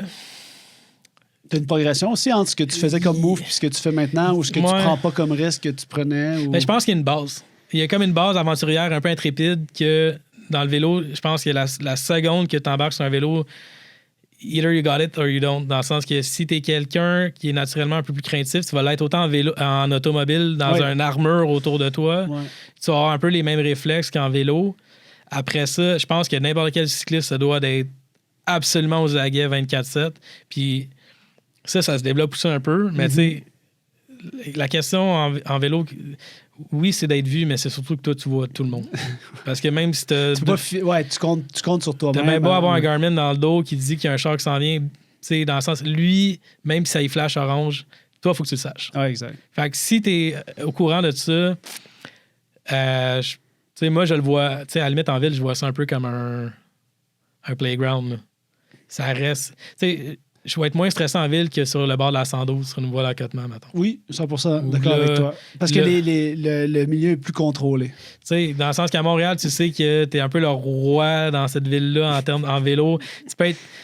Je sais pas comment dire. Le monde, ils vont moins essayer de te run over, tandis que quand tu bloques une route de campagne ou un rang à 5-6 personnes, tu ralentis la vie de cette personne-là au volant de son auto de genre 4 secondes. Ouais. Elle pète une latte parce qu'elle a décidé d'aller en campagne pour avoir la sainte paix. Puis là, dans sa journée, à cette personne-là, toi, t'es le problème. Là. C'est quoi c'est quoi ton approche puis ton comportement maintenant dans ces situations-là? De conflit un peu? Ouais, ben tu sais, idéalement, c'est parce que tu veux gérer tous ces problèmes-là en amont. Ouais. Tu sais, genre dans le sens que tu t'assures d'être visible, tu t'assures d'être de genre pas... Tu sais, quand le char, tu le vois venir sur ton Garmin, ben tu te tasses un peu, puis tu fais comme ta part, tes obligations de bon cycliste, d'usager de la route, là, dans un sens. Là, comme tu te dois de respecter les piétons quand tu es à vélo. Dans un sens, c'est comme il y a une hiérarchie de qui est le plus vulnérable. 100%. Comment ça a évolué, ça? Ben, j'ai compris assez vite que tu cherches pas le conflit quand tu portes des souliers à claquettes. Je pense que de un, t'es pas menaçant. De deux, c'est assez dur de te déplacer. Ouais. Fait que, tu sais, dans le sens qu'on fait notre possible pour... là, je sais pas c'est quoi le code exact, mais tu sais, on va rouler 2 par 2, puis si c'est un single line. Tu sais, la seconde que quelqu'un va faire sa job de coller un char en arrière, on va rentrer en ligne singulière. Je pense que c'est la base. Après ça, tu vas quand même rencontrer des gens qui sont irritables plus facilement. Laisse-les aller. Ouais. Ça sert à rien de les envoyer chier. Tu vas pas les convaincre. Moi, j'en ai vu un ami se faire kicker par une moto. Là, finir dans le ditch. Là, parce qu'il a fait un doigt d'honneur à quelqu'un qui l'a klaxonné pour aucune bonne raison valable. Ouais. Mais tu te penses contre quelqu'un. De facto, tu te fais klaxonner par quelqu'un en char. Cette personne-là a moins le raisonnement qu'elle devrait avoir. Ou elle voulait t'encourager. Oui. Mais il y a une longueur de klaxon qui est tolérable. C'est vrai? Un petit tout. Tu sais que c'est comme... Passive agressif. Je passe, les garçons. Je suis au courant que t'es là. C'est bon, merci, bonne journée. Mais tu sais... Puis comment ta blonde a vécu ça, elle, qui est plus dans ses premiers... Ses premiers kilos? Ouais. Tu sais, à date, on est principalement sur de la piste cyclable. On s'est moins aventuré dans de la ville. Mais j'ai quand même confiance. Parce que je pense que son sentiment de... Non, mais elle, est-ce que pour elle, c'est-tu un enjeu... C'est un stress constant? tolérable, je te dirais en ce moment. Okay. Je peux pas dire que c'est quelque chose qui m'a déboussolé puis qui m'a causé une crainte envers genre, OK, le sport marchera pas pour elle à cause de ça. Je pense que c'est un peu normal. Tu sais, déjà, tu t'habitues à rouler sur un 2 roues à 30 km/h. C'est déjà un peu comme moi. Dans une position genre où tu es vraiment dans ton guidon. Tu sais, heureusement, elle est vraiment bien bike fittée, fait qu'elle est en contrôle de son vélo. Mais c'est ça. Fait que j'ai quand même confiance, je te dirais. Mais tu sais, je pense que pour faire un parallèle, il y a bien du monde qui vont tomber sur la gravelle justement à cause de ça. Puis là, à part l'erreur que tu as faite de lui acheter un gravel bike. Ouais, my bad. Là, c'est quoi les... Comment tu t'es dit, OK, je vais essayer qu'elle tombe en amour dans le vortex avec moi, là. OK, ben... ma première préoccupation pour ma copine, c'est qu'elle ait du plaisir. OK. Point barre. Puis, elle est quand même compétitive. Puis, je pense que deux choses, c'est que le vélo, c'est une courbe d'apprentissage les débuts sont très rapides. Je pense que tu peux progresser rapidement, vite au début. Après ça, tu peux tomber en performance. Mais tu sais, entre ta première et ta 5-10e ride, ben, tu peux monter ton average de 20 kg à 25, 26, puis tu... En tout cas, ouais, je comprends ce que tu dis. Je trouve que la confiance, le plaisir, puis l'espèce de learning curve de base, on s'entend de base, elle se fait plus vite qu'à, mettons, au jogging. C'est dans le sens du jogging, tu vas courir avant de faire ton premier 5, ça va prendre des stretches et des stretches. Passer entre un 20 kg de distance et un 30, c'est des plus gros gains, ça se fait plus rapidement, je trouve, en vélo. Ça pour dire. Mon premier plaisir, la première priorité, c'est qu'elle ait du plaisir. Puis ça, j'y ai mentionné à répétition, mais après ça, elle, c'était de s'enlever de la tête. Puis ça, c'est un bon tip qu'il faut que les personnes qui débutent prennent en note. Vous ne ralentissez pas personne quand on ride avec vous. On est au courant que vous débutez le vélo. On ne s'attend pas à ce que vous gardiez le même pace que nous autres. Et on est volontairement en train de se placer dans une situation où nous, on veut être un épaule pour vous. On veut être on est là pour vous supporter dans vos rides. Dans le sens, ce que je veux dire, c'est ma blonde qui faisait 50 fois la première raid. Non, mais là, ça doit être plate pour toi. Hein? Là, tu vas t'ennuyer. Là, tu dis, ça doit être plate pour toi. Marie, c'est correct. Ouais. Je veux juste que tu aies du fun. C'est quoi d'ailleurs les groupes, les rides que tu recommandes pour des endroits pour débuter? Là? C'est quand même une bonne question dans le sens que je pense... des belles rides, mettons le bord du canal de la Chine, ou des endroits qui peuvent être crowded, là, oui, des fois, mais des endroits qui sont quand même un bon stretch d'infrastructures protégées puis pas dans un milieu urbain. Ben, c'est sûr que étant de la Rive-Sud, tu peux faire tu sors du pont puis tu peux faire de Longueuil jusqu'à Varennes. Ouais, exact. Ça va te faire un aller-retour de genre 35-40. Tu peux aller jusqu'à Sainte-Catherine de l'autre côté. Qui va te faire un autre, tu peux revenir par la voie maritime, que tout ça est sans une voiture, tu es 100% isolé, tu peux te faire un 50 kg. Ce qui est quand même des bonnes distances pour te familiariser avec de l'endurance, avec du plaisir, avec tes propres trucs. Fait que, tu sais, après ça, Verdun puis tout, effectivement, si tu prends le canal, tu peux rouler très, très loin, la Chine, tu peux avoir beaucoup de plaisir, tu es quand même majoritairement sur une piste cyclable. Après ça, c'est plus des... Je pense, à la limite, c'est quasiment c'est formateur parce que tu vas rencontrer du trafic de vélos plus rapides et moins rapides que toi. Ça t'apprend aussi à prendre ton temps, de décrisper tes mains, de moduler tes freins un peu, de savoir quand dépasser, quand pas dépasser. Je pense que ça va se faire relativement naturellement, mais c'est des bonnes tracks de... Sur le circuit, peut-être aussi. Circuit, excellent, pour vrai. Puis, un excellent point, ça aussi. Le circuit, c'est très intimidant pour beaucoup de gens parce qu'il y a des très grands trains qui vont, il y a des gens qui vont très vite, mais il y a des règles non écrites au circuit que la personne qui peut se mettre plus en danger, c'est la personne qui débute et non la personne qui est avancée sur le circuit. Dans le sens que, pour tout le monde, le circuit Gilles Villeneuve, je regarde la caméra, c'est une autoroute. C'est une autoroute. C'est une autoroute. Puis si vous avez déjà fait de l'auto sur l'autoroute, restez à droite, dépassez à gauche, retournez-vous à droite. C'est vrai que c'est pas un concept... Ben, c'est parce que ça devrait être... Il est écrit maintenant.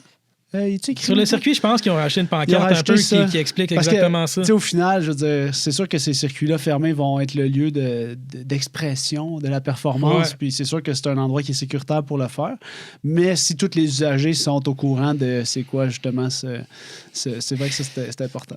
Parce qu'il n'y a personne qui va te crier après que tu n'es pas assez rapide ou que tu n'es pas à la bonne place, si tu es à droite. Tout le monde le sait. Cette voie-là est réservée pour toi. Mais c'est sûr que sur le circuit, tu rencontres... C'est une autoroute, mais tu rencontres des touristes. tu rencontres des touristes. Tu rencontres plein de... Fait que tu as la responsabilité si toi, tu es en train de... C'est une responsabilité partagée aussi. Là. Oui, 100%. Puis... Dans le sens que c'est pas parce que toi, tu trouves que la performance est importante que ça te soustrait aux règles de la courtoisie. Non, 100%. Ouais. Puis, oui, en fait...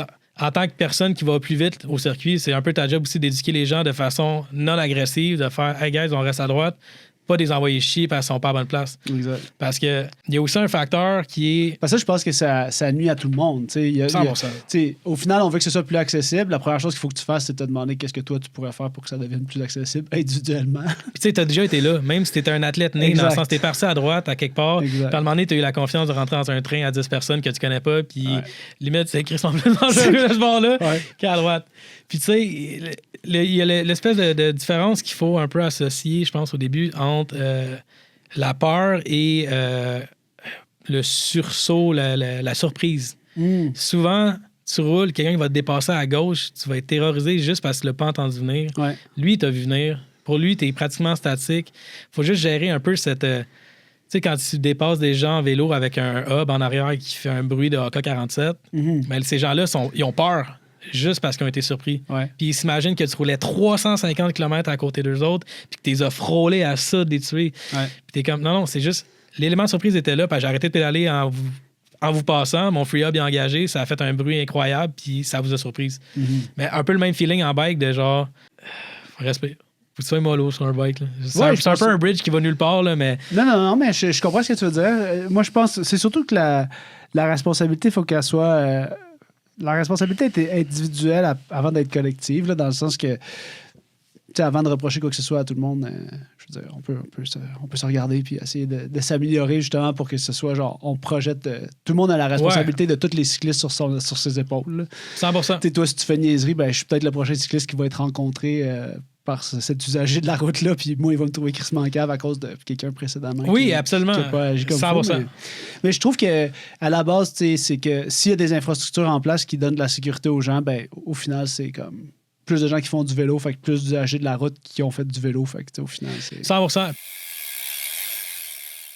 Chers auditrices, chers auditeurs, je me permets d'interrompre 30 secondes le podcast simplement pour vous rappeler qu'en ce moment, même si on est au début de la saison 2025 et peut-être que vous ne pensez pas encore à l'importance de votre positionnement cycliste, sachez que le début de la saison avant l'été, c'est idéal pour faire votre bike fitting parce que comme ça, vous allez pouvoir traverser toute la saison de vélo en étant confortable et en étant performant à vélo. Donc, vous prenez rendez-vous à la clinique. Cette année, en 2025, ça fait 10 ans qu'on existe. Ça fait 10 ans, on a fait des milliers et des milliers de cyclistes satisfaits.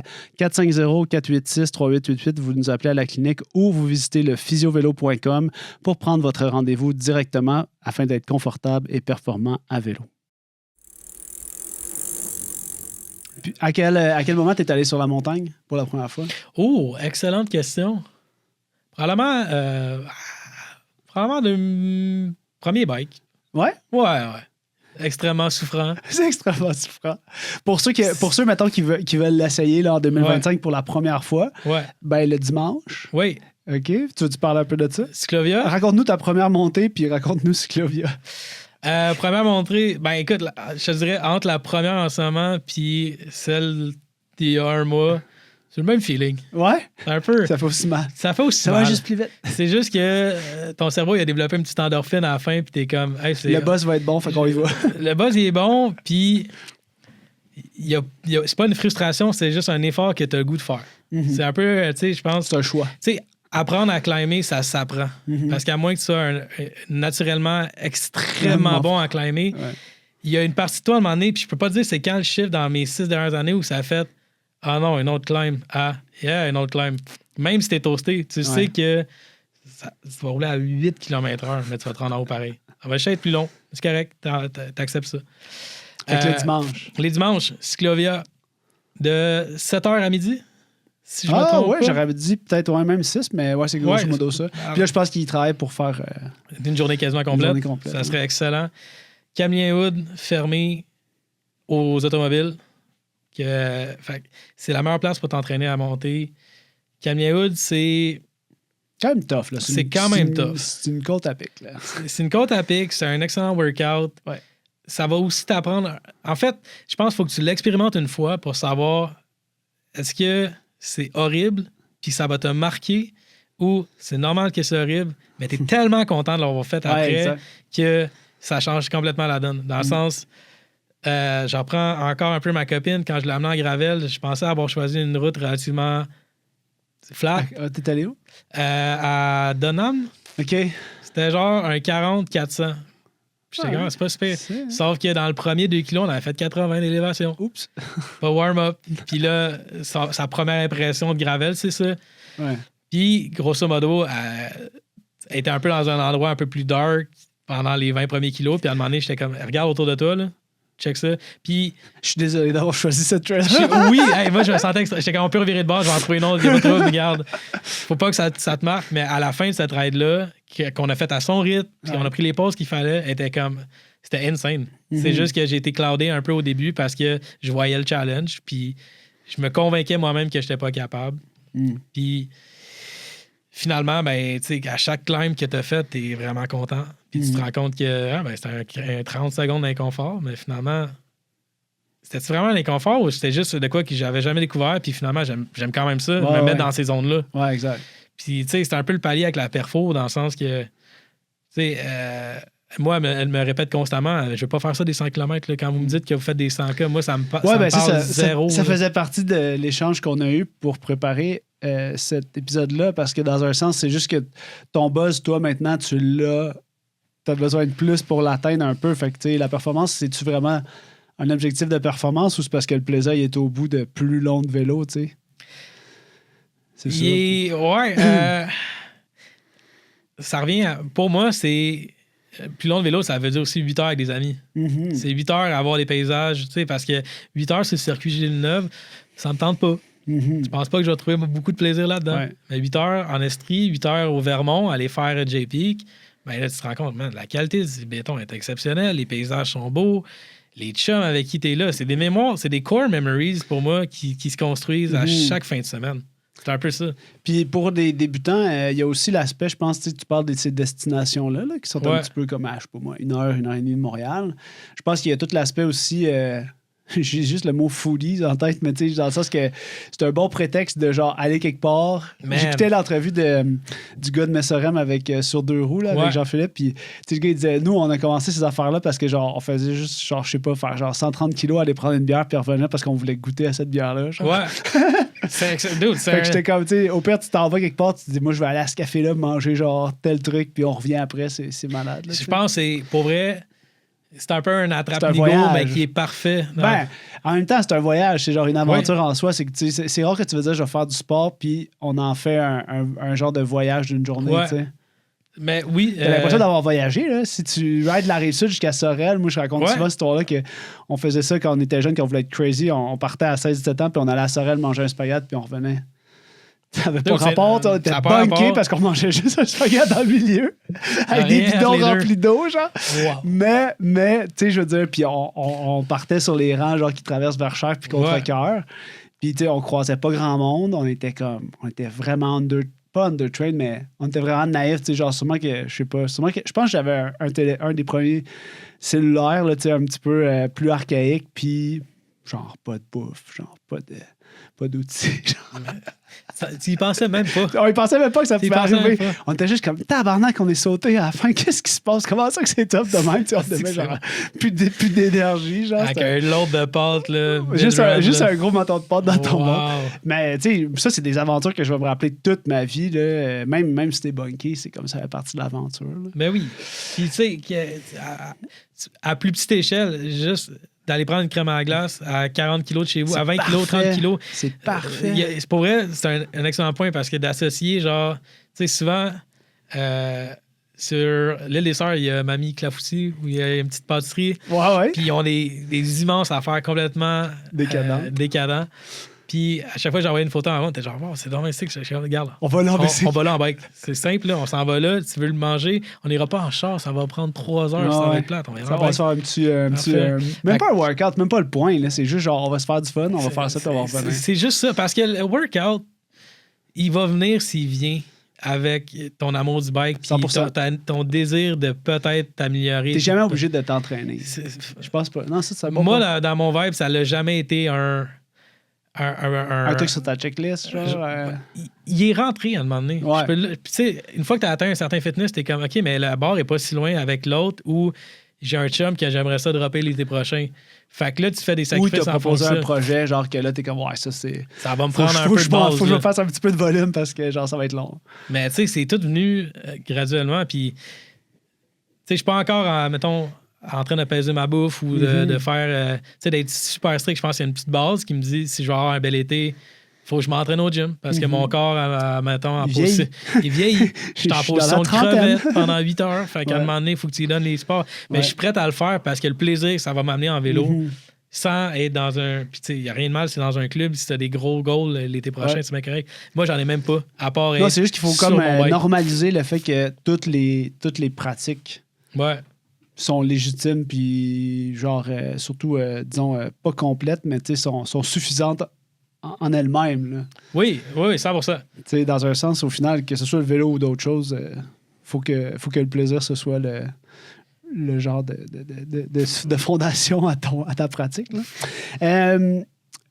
Selon toi, c'est quoi que les clubs pourraient faire? Ou tu sais, si on pense à des projets de la communauté cycliste, c'est quoi qu'on pourrait faire qui n'existe pas encore pour s'assurer d'offrir une première ride ou un contexte genre inclusif pour faire ses premières rides difficiles ou tout ça. Il me semble que j'en entends pas beaucoup parler. Je t'avoue que je suis pas full au courant de ce qui se passe dans la communauté. Tu l'es probablement beaucoup plus que moi, puis c'est pour ça que je te pose la question. Tu sais, c'est quoi les meilleurs produits là, en ce moment qui émergent de la communauté pour t'initier? Écoute, ou comment on pourrait sortir une idée, là, tu sais? Je veux pas parler à travers mon chapeau. OK. Mais c'est un excellent point que tu amènes, puis c'est quelque chose que moi et un autre ami, on veut mettre en branle pour 2025. OK. C'est une soirée. Le premier challenge, c'est de trouver une soirée qui est libre, qui t'empiète pas sur personne. Mars de la Chine, Jeudi Massorem. Il y a beaucoup déjà de soirées. Ouais. D'en trouver une, puis cette soirée-là, elle est purement initiation. OK. Le but, c'est d'amener des nouveaux cyclistes. Là, il faut juste qu'on se pogne un partenaire bouffe, là, qui est genre à 40 kilos d'ici, ou à 20 kilos, ça fait 40 allers-retours. On leur amène 100 personnes affamées. C'est déjà, on a déjà la liste, mettons. Là. Nice. Parce que le gars avec qui je veux faire ça, il y a déjà une coupe un café ou une place de pizza. On a déjà un genre de vibe là-dessus. Après ça, c'est un peu le combat. Là, genre, hey, je suis qui, moi, pour dire au monde comment faire ce bike? Absolument personne. Non, tu vas pas leur dire comment faire. C'est juste que c'est comme un espace qui va exister pour que ces gens-là puissent se... Même si ça fait 5 ans que tu fais du bike, tu as le droit de venir. Si tu as le goût d'aider du monde, c'est la ride où tu peux venir aider du monde. C'est trop nice. Mais tu sais, je pense que le but, c'est de faire... Parce que c'est un peu la question que tout le monde se dit. Tu sais, je commence où? Puis... Moi, je vais venir. Je suis pas en forme, là. Pour vrai, je vais venir. Be my guest. Je vais dire aux gens, ça, c'est assez étroit, mais faut que tu fasses ça. Je vais faire de la vente à pression. Tu vas rouler avec des flyers. Non, mais je vais pas faire ça, mais moi, c'est le genre de truc qui va être le fun. Je pense que tout le monde a le goût de redonner, dans un sens, puis c'est juste que t'as pas le goût de le faire peut-être à 37 à côté d'en boire. Ben, c'est ça, puis ouais, tu sais, parce que pour vrai, tu pourrais aller faire Massorem Day One, là, si t'as fait un peu de vélo. En arrière du parc, t'as du fun, puis les gens sont quand même tous extrêmement sympathiques. Mm-hmm. Je pense juste que c'est peut-être imposant de l'extérieur. Ben oui. Si tu veux faire ton premier pas là, tu vas être super bien accueilli, puis tout le monde, tu vas avoir un good time. C'est juste que je pense de faire labeler la soirée intro vient solo. Ça va s'appeler de même. Intro vient solo. Fait que dans le sens, tu peux venir à 2, tu peux venir à 3, mais le but, c'est si toi, t'aimes ça faire du vélo, puis que t'as pas d'amis qui en font nécessairement, puis tu trouves ça imposant de te pointer seul, ben tout le monde va être seul. Tout le monde va être à des petits groupes, ça sera pas une clique de 25. Après, peut-être la 4e sortie, ça va être une clique de 25, parce qu'ils ont tout appris à se connaître là. Puis là, ils ont dû faire la progression ensemble, puis ils se sont rendus compte que hey, cette personne-là, je l'aime, ce gars-là, je l'aime bien. On se fait ça un groupe, nous autres. Je te texte-tu le jeudi pour aller rouler avec toi? Parce que moi, mon cercle d'amis a drastiquement changé. Mon mode de vie a beaucoup changé. Man, écoute, il y a des gens que je voyais à tous les jours, je les vois plus. Ben, no joke. Tu sais, t'as un corps d'amis secondaires où ça va être la famille no matter what, forever. Mais t'as du monde que tu te rends compte que finalement, les affinités que t'avais avec, puis c'est pas des mauvaises personnes, c'est des excellentes personnes. C'est juste toi qui changes. Là. Moi, j'ai changé, puis je me rends compte que qu'est-ce qu'on faisait ensemble avant, ça m'intéresse zéro puis une barre, puis finalement, c'était ça notre lien. Mm-hmm. Puis, fait que, tu sais, mon cercle d'amis a shifté vers du monde de bike. Ça peut être traumatisant pour bien du monde d'entendre ça, mais c'est ça pareil, parce que le bike fait partie intégrante de ma vie, intégrante. Mm-hmm. Fait que c'est normal que je vais évoluer avec du monde qui ont un peu la même vision de cette vie-là, avec des enfants, avec des ménagers à telle place, mais ça reste que avec ce monde-là, je peux être la personne que je suis en 2024, 2025, qui est une personne de fucking bike. Ouais. Fait que, mais je vais t'aider pour ce projet-là. Tu me reviendras là-dessus. Je vais participer. Physio Vélo va participer d'une manière ou d'une autre. Là. C'est vraiment un projet. Ça répond clairement, dans le fond, à la population. En fait, nous, on l'a vu à la clinique, dans le sens que les premières années, tu as des early adopters, des plus craqués. Ouais. Puis là, on est rendu dans la phase de démocratisation, dans le sens que j'ai des gens jusqu'à 80, 85 ans, vélo à assistance électrique ou non, tous les types de vélos. Parce que là, le mot s'est passé, puis le monde, des fois, tu leur dis « Ah, ben, tu sais, bienvenue, c'est votre première fois. » Mettons la question « Pourquoi vous êtes ici? » Puis ils sont comme « Parce que tout le monde m'a dit qu'il fallait que je commence par faire ça, si je voulais avoir du fun. » Là, t'es comme « Parfait. » Genre, c'est vraiment nice. Fait que, au final, ces gens-là qui pensent que c'est un produit élitiste, parce que, moi, au final, j'ai fait bien des erreurs dans le sens que moi, j'aimais bien les beaux vélos, fait que je postais juste des photos de beaux vélos, puis là, tu viens juste te canter dans une position où ce que tu penses que... Des fois, les gens nous le disent encore, mais moi, je suis pas un athlète, là, je sais pas si j'ai d'affaires ici, puis là, t'es comme, ah, shit, j'ai mal communiqué, au final, parce que moi, ce produit-là, j'aurais aimé ça l'avoir quand j'ai commencé à faire du vélo. Puis je veux que peu importe si tu arrives avec quel type de vélo, c'est juste cool parce que je suis pas mal sûr que tu vas ressortir en ayant plus le goût de faire du bike. 100%. Fait que je t'ai rendu service, peu importe t'es où dans ton parcours de relation avec le vélo. Fait que oui, je vais t'aider avec ça parce que c'est target sur les valeurs, mettons, d'éducation puis de la mission de la clinique. Fait que je vais t'aider avec ça. That's it. Puis je viendrai rider, même si en ce moment, je peux pas. Ben oui, je vais trouver du temps. Tu peux-tu me faire ça entre les heures de garderie, genre? Entre 9 et 4? S'il te plaît? Non, je vais me libérer. Il faut juste que je fasse ça 8 mois d'avance. Je vais l'écrire dans mon horaire. OK, parfait. Tu me donneras les dates. On va créer ça. Parfait. OK, on finit ça en parlant d'inspiration, peut-être un petit peu, puis d'appel à l'action. Toi, c'est quoi une ride que tu aurais le goût que tout le monde découvre? Facile, proche, là, on est sur la rive sud de Montréal ou un endroit que tu te dis, man, ça c'est la ride que tout le monde devrait faire une fois. 20 kilos, 30 kilos. Écoute, autour de Montréal, je pense pas que je vais... En fait, il y a bien du monde qui vont écouter ça. Le but, je recommence mon affaire. On comprend pas ça au montage. Ah ouais. Parfait. Vas-y. Si t'es nouveau, fais un tour à Chambly. À Chambly, c'est quand même le fun. Ben oui, c'est beau par là. T'as une belle vision, tu peux aller rouler autour du lac. Tu peux choisir de moduler vers Saint-Bruno directement. Il y a un petit segment sur la route qui est un petit peu plus rough. Mais tu peux monter jusqu'à Canal-Chambly, jusqu'à Saint-Jean. Tu peux monter au Canal-Chambly jusqu'à Saint-Jean. Tu peux monter jusqu'à Saint-Hilaire. Tu peux aller faire le tour. Tu peux moduler ta raide pour faire un genre de 35, 40, 50, 75, 100, 120 si tu veux. Ouais. Fait que je pense que... puis c'est un loop.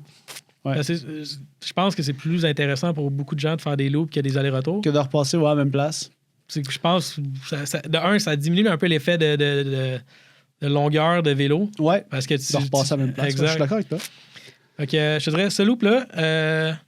Sinon, je sais que Charles Ouimet, il y a un loop qui va le long de la 132 vers Rennes, puis je pense qu'il peut revenir par Boucherville. Oui, tu peux faire par chemin de la Baronnie, puis tout, là, tu montes vers Verchères. Ça, c'est pas pire, tu peux aller voir ça. Ça va être sur mon bucket list. C'est où l'endroit, tantôt, j'ai enregistré un autre épisode, puis c'est où l'endroit à Longueuil, toi, que t'aimes aller quand tu reviens avec une petite fringale? You know what? T'es-tu un gars de poutine? Je suis un gars de poutine. C'est où que tu as bouffé de la poutine? Je la mange à Montréal, parce qu'après ça, je peux traverser le pont puis la brûler un peu plus. La digérer. Ah, bien joué, bien joué. Ben, c'est où que tu vas la manger? Ben écoute, je suis un bon gars de Pizzeria Tony. Trop cher, mais vraiment bonne. OK. Je peux aller là, fait que non, je l'essaye. C'est quand même très... C'est à côté du Falafel Yoni sur Saint-Viateur. OK. Fait que je peux aller chercher des bagels Olympico, tout ce quartier-là. Oui, tu peux tout aller. Est-ce que tu es équipe Fairmount ou Saint-Viateur? Pour les bagels, je parle. Je suis Fairmount. Yes! Ouais, je suis Fairmount. Je le dis pas souvent, mais c'est mon équipe aussi. J'ai pas choisi, c'est mes parents qui l'ont choisi. Ben, c'est un peu ça, ouais, je te montrerai pas que... Probablement, tu sais, j'ai pas le top tier Fairmont parce que c'est ceux du Club Price, probablement qui acheté en pack de 3. Mais non, il faut que tu arrêtes là. Avec, oui, maintenant que je suis Iran. À toute heure du jour ou de la nuit. Je pars à Longueuil, je m'en vais juste au Fairmont, je reviens, c'est 3 heures. C'est ça. OK, parfait. Fait que Poutine, puis c'est où tes endroits où est-ce que, mettons, il y a le Club Espresso Bar, un endroit où est-ce que tu peux rencontrer d'autres cyclistes. As-tu d'autres hotspots? Ciboire après. Ouais. Il y avait une soirée back then qui va peut-être revenir en 2025. En fait, je remets la pression, ramener la soirée. Il y avait une soirée de bike, c'était vraiment cool. C'était très, très amical. Okay. Puis quand même bon spot pour une bière. Ils ont de la bonne sans alcool, leur propre, la discipline. Ça s'appelle la discipline, elle est vraiment bonne, sans alcool. Un bon branding, ça. J'adore, puis il y a le parc à côté. Fait qu'en général, il y a un bon gathering. Sinon, plateau, il faut que je le donne au club. Man. Ouais. Tu sais, Messorem reste Messorem. Mm-hmm. Tout ce qui finit là est débile. Mm-hmm. Mais si tu finis proche de chez toi en général, le club, c'est de spot.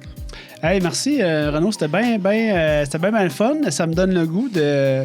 C'est ça le problème, à chaque fois que je fais les podcasts, là, j'ai le goût de consacrer 20 heures semaine à ces projets-là. Bientôt, mais sache que mon intention est véritable par rapport à ton projet de ride d'intro intro et inclusion. Intro vient solo. Trademark. Hey, merci, à bientôt. Merci beaucoup. Ciao. Chers auditrices, chers auditeurs, merci d'avoir été avec nous encore une fois. C'est vraiment un plaisir. Abonnez-vous au podcast Jamais assez cette semaine. Cette année, en fait, en 2025, on fait un épisode hebdomadaire. Donc, on double la fréquence. On passe de 26 à 52 épisodes pour 2025. Et ça veut dire quoi? Ça veut dire que vous ne voulez pas manquer ça. Donc, abonnez-vous, que ce soit sur Apple Podcast ou sur Spotify. Abonnez-vous au podcast Jamais assez. Vous allez avoir la chance, une semaine sur deux, d'avoir une entrevue format long. Une semaine sur deux, vous allez avoir accès à l'incroyable aventure de ma collègue Gabrielle Théoré qui s'est inscrite à son premier 70.3, donc premier demi-Ironman en septembre 2025. Et dans la série de 0 à 70.3, vous allez pouvoir avoir un accès privilégié à cette ascension-là, ce parcours-là, ce défi de dépassement qu'elle s'est fixé en septembre 2025 de faire son premier demi-Ironman. Donc, je vous invite à suivre notre podcast et à le partager. Très important, le partager avec les autres passionnés comme vous qui aiment le dépassement. Vous le savez, au Québec, il n'y en a pas des tonnes de podcasts sur le sport qui sont récurrents avec des dizaines et des dizaines d'épisodes très éducatifs. Donc, je pense qu'on a fait un bon travail chez Physio Vélo. En toute humilité, je pense que vous pouvez bénéficier de beaucoup d'éducation de qualité à travers tous les épisodes de podcast. Retournez dans notre bibliothèque. Dans le passé, je pense à notre épisode le plus populaire de 2024 qui est, par exemple, Optimiser sa récupération avec Myriam Paquette, une physiologiste de l'exercice. Donc, allez fouiller un peu, allez chercher du contenu, allez vous éduquer, puis vous allez juste en ressortir plus autonome, plus éduqué. Et ça, ça va être une grande fierté pour nous ici à la clinique Physio Vélo. Sans plus tarder, je vous laisse. On se revoit la semaine prochaine dans un autre épisode du podcast Jamais assez. Ciao!